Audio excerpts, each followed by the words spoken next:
بسم اللہ الرحمن الرحیم۔ آج ہم اگلا روبرک پڑھتے ہیں مائنڈ کا۔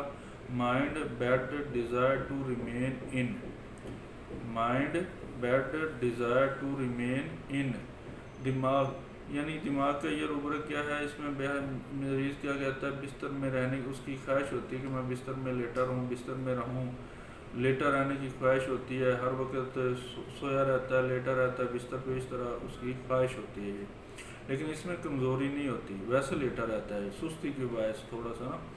تو اس میں مریض آپ کو کیا رہتا ہے؟ ڈاکٹر صاحب میرا تو کام کرنے کو دل نہیں کرتا، میرا دل کرتا ہے کہ میں سارا دن لیٹا رہوں، سویا رہوں، بس سوئے رہنے کی خواہش ہے، بستر پہ پڑا رہوں، چارپائی پہ پڑا رہوں اور کوئی کام کاج نہ ہو، اس طرح وہ آپ کو بتاتا ہے، لیکن اس کے اندر نکات یا کمزوری نہیں ہوتی، صرف لیٹے رہنے کی خواہش ہوتی ہے۔ اس کی مین بڑی دوائی جو ہے وہ ہے پلساٹیلا۔ تو مزید جب آپ کیس لیں گے تو اس میں جو آپ کو اچھا کیس کے حساب سے وہ آئے میڈیسن وہ آپ دیں۔ اوکے جی، اللہ حافظ۔